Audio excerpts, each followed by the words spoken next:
حضرت عمر رضی اللہ تعالی عنہ جا رہے تھے نا، رات کو پہرے پہ کھڑے تھے، تو ایک گھر سے ایک خاتون اپنی بیٹی کو کہہ رہی تھی دودھ میں پانی ڈال لو، تو بیٹی بولی امیر المومنین نے منع کیا ہے، تو کہا امیر المومنین کب دیکھ رہے ہیں؟ تو بیٹی بولی امیر المومنین نہیں دیکھ رہے، ان کا رب تو دیکھ رہا ہے۔ حضرت عمر دروازے پہ نشان لگایا تو آ گئے، دن کے اجالے میں پھر اس گھر کے دروازے پہ گئے اور صاحب خانہ سے کہا کہ اپنی بیٹی کا رشتہ میرے بیٹے کے لیے دے دو۔ امیر المومنین سوالی بن کے کھڑا ہے اس گھر میں، کہا اس بیٹی کا رشتہ مجھے دے دو۔ ان کو اور کیا چاہیے تھا؟ امیر المومنین کے بیٹے کے لیے رشتہ قبول کر لیا گیا۔ پھر اللہ تعالیٰ جل شانہ ان کو ایک بیٹی دی، اس بیٹی سے اللہ نے ایک بیٹا انہیں دیا، اس بیٹے کا نام حضرت عمر بن عبدالعزیز ہے۔ تو جب مائیں اللہ سے ڈرنے والی ہوں، تنہائی میں ڈرنے والی ہوں، تو پھر اولادیں ایسی ہوتی ہیں۔ اپنی اولادوں کی تربیت کرو، جب بچے چھوٹے ہی ہوں تو ان کے تصور میں یہ بات اچھی طرح سے راسخ کر دو کہ اللہ دیکھ رہا ہے۔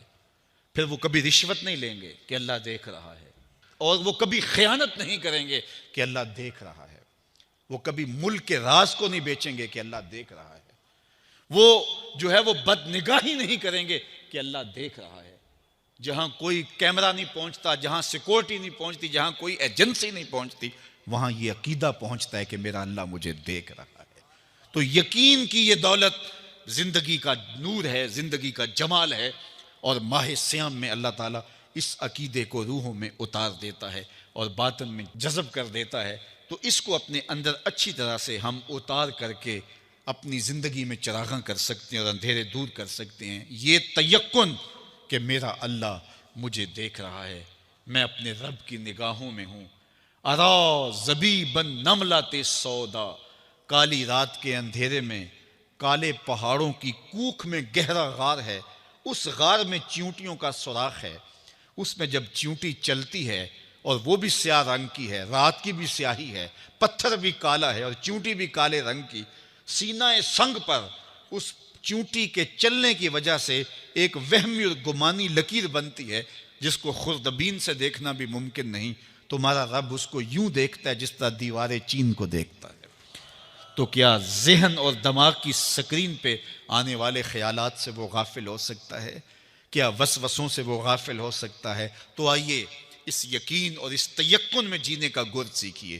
دیکھیے زندگی کتنی نور علی نور ہو جائے گی کہ میرا اللہ مجھے دیکھ رہا ہے، میرا اللہ مجھے ملاحظہ کر رہا ہے، میں اس کی نظروں سے، اس کی نگاہوں سے پوشیدہ نہیں۔ تو یہ عقیدہ ماہ سیام میں ہمیں نصیب ہوتا ہے۔ اور اگر ہم نے ماہ سیام کے دامن سے یہ سب کچھ نہیں سیکھا اور پورا مہینہ بھوک کاٹی، پیاس کاٹی اور مہینہ گزار دیا، اور عید کے دن وہیں کھڑے تھے جو ہم 29 شعبان کو جہاں کھڑے تھے، تو پھر ہم نے رمضان کی برکت کیا پائی؟ میرے حضور نے ممبر کی تینوں سیڑھیوں پہ قدم رکھتے ہوئے آمین آمین پکارا تھا، تو صحابہ نے پوچھا حضور یہ عجیب ماجرا ہم نے دیکھا ہے، کوئی دعا مانگنے والا نہیں تھا اور آپ نے آمین کہا، پھر دوسری سیڑھی پہ رکھا قدم، پھر آمین کہا، پھر تیسری سیڑھی پہ قدم رکھا تو آمین کہا۔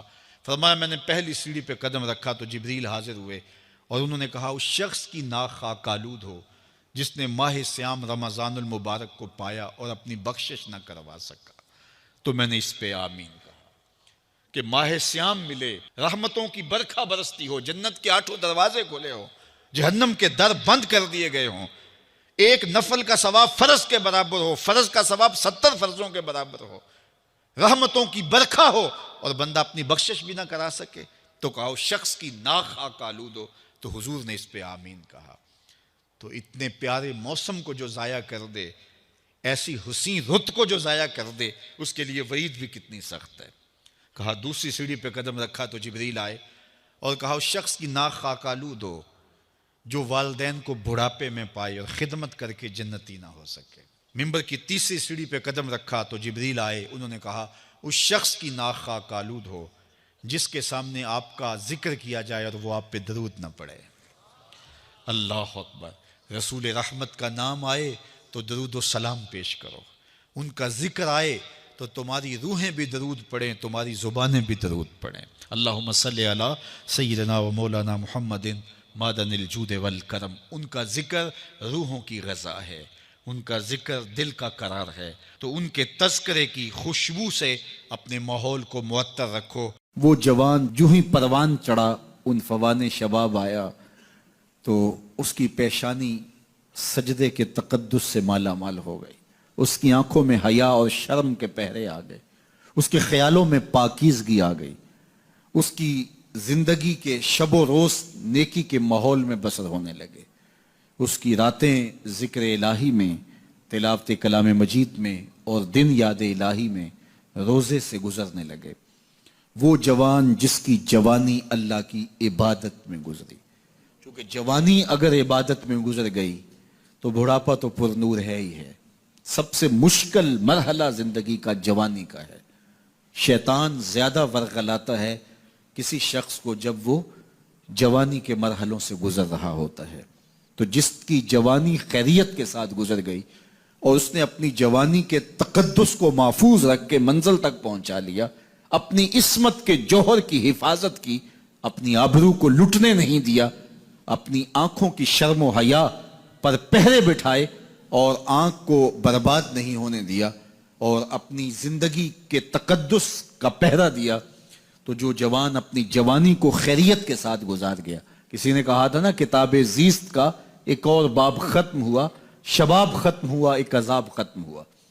تو جوانی جس کی منزل تک پہنچ گئی خیریت کے ساتھ، عافیت کے سائے میں. مشکل تو بڑا ہے جوانی کو منزل تک لے جانا، خیریت کے ساتھ، داغدار نہ ہونے دینا، جوانی کے تقدس کو رسوا نہ ہونے دینا، عصمت کے جوہر پہ کالک نہ لگنے دینا، خواہشات کو غالب نہ آنے دینا. آسان کام تو نہیں ہے، مشکل کام ہے. لیکن اگر کوئی مشکل کاٹ گیا، جوانی کے تھوڑے سے ایام میں گزار گیا. اللہ اکبر. حضرت شیخ ختلی کہتے ہیں، داتا گنج بخش علی حجویری علیہ رحمہ کے مرشد ہیں، الدنیا یوم ولنا فیہا صوم. وہ کہتے ہیں دنیا ایک دن ہے، ہم روزہ رکھ کے گزار رہے ہیں. تو روزہ رکھ کے سارا دن گزر ہی جاتا ہے. دوپہر بھی آتی ہے، گزر جاتی ہے، اور عصر کا وقت بھی آتا ہے، گزر جاتا ہے، کھانے کا وقت بھی آتا ہے، چائے کا وقت بھی آتا ہے، سب کچھ ہوتا ہے، لیکن گزر جاتا ہے. افطار تک بندہ پہنچ جاتا ہے. جس نے زندگی روزے کی طرح گزار دی، جس نے جوانی روزہ رکھ کے گزار دی، خواہشات کو بے قابو نہیں ہونے دیا. مشکل کام تھا لیکن اس نے مشکل کام کر دکھایا. اجر کتنا بڑا ہے، سنیے اللہ کے محبوب کی زبان سے سنیے. حضور نے ارشاد فرمایا جو سیدنا ابو ہریرہ کے ذریعے سے ہمارے تک پہنچا. فرمایا قیامت کے دن جب سورج کا رخ سیدھا ہوگا، زمین تانبے کی ہوگی،